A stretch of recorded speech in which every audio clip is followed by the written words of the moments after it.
આગળ વાત ભરૂચની કરીએ। ભરૂચ શહેરના મધ્યમાં આવેલા રતન તળાવમાં આજે સવારે વહીવટી તંત્ર દ્વારા રતન તળાવના બ્યુટિફિકેશન એટલે કે નવીનીકરણની કામગીરી જોરશોરથી ચાલી રહી છે, પરંતુ આ દરમિયાન તળાવમાં રહેલી હજારો માછલીઓના રહસ્યમય સંજોગોમાં મોત નીપજ્યા।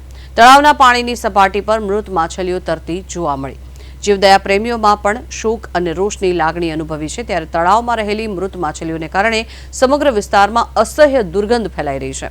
આ ગંદકીને કારણે થઈને આગામી દિવસોમાં ગંભીર રોગચાળો ફાટી નીકળે તેવી પણ દહેશત છે। એવી પણ શંકા વ્યક્ત કરવામાં આવી રહી છે કે કામગીરી દરમિયાન કોઈ રાસાયણિક પ્રક્રિયા અથવા ગંદા પાણીના મિશ્રણને કારણે આ જળચર જીવોનો ભોગ લેવાયો। હાલમાં સ્થાનિકો દ્વારા આ મામલે યોગ્ય તપાસ અને તળાવની સત્વરે સફાઈ કરવામાં આવે તેવી પ્રબળ માંગ ઉઠી છે।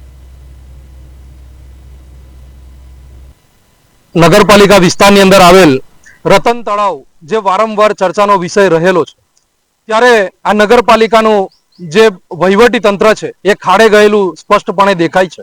અગાઉ પણ એક વર્ષ પહેલા જ્યારે આવી રીતે આ જ રતન તળાવની અંદર જ્યારે માછલા મરી ગયા હતા, કાચબા મરી ગયા હતા, ત્યારે કોઈ નક્કર પગલાં ના ભરાયા। એના કારણે ગઈકાલે પણ કોઈક દવા કાં તો કેમિકલ નાખવાના કારણે અહીંયાથી અસંખ્ય માછલાઓ આજે મરણ પામી ગયેલ છે, જેના માટે આજે અમે અહીંયા સ્થળ ઉપર આવીને જોયું, ખૂબ દુર્ગંધ મારી રહી છે। આજુબાજુ રોગચાળો ફેલાવાની ખૂબ મોટી સમસ્યા ઊભી થઈ શકે એવી હાલત છે।